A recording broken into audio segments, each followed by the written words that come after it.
Men kichkina bo'lganimda maktabdagi o'qituvchim menga shunday degan edi: sen hech qachon professional futbolchi bo'la olmaysan. Bu so'zlarni men hech qachon unutmayman. O'sha paytda atigi 11 yoshda edim. Ozg'in, kichkina, kambag'al bola edim. O'sha o'qituvchi ko'zimga qarab dedi: Cristiano, sen juda zaifsan. Sen hech narsa qila olmaysan. O'sha kuni men ko'z yoshlar bilan uyga qaytdim. Lekin yuragimning chuqur bir yerida o'zimga bir qaror qildim. Men unga noto'g'ri ekanini isbotlayman. Men hammaga ularning yanglishayotganligini ko'rsataman. Boshqa bolalar hovlida o'ynayotgan paytda men mashq qilardim. Ertalab, kechasi, bahona yo'q, ta'til yo'q, dam olish kuni yo'q, ziyofat yo'q. Faqat mehnat.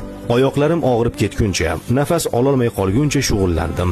Har bir yugurishim, har bir gollarim, har bir ko'tarilgan kubogim o'sha so'zlarga berilgan javobim edi. O'sha kuni men bitta haqiqatni angladim. Senga ishonishmasa, bu hali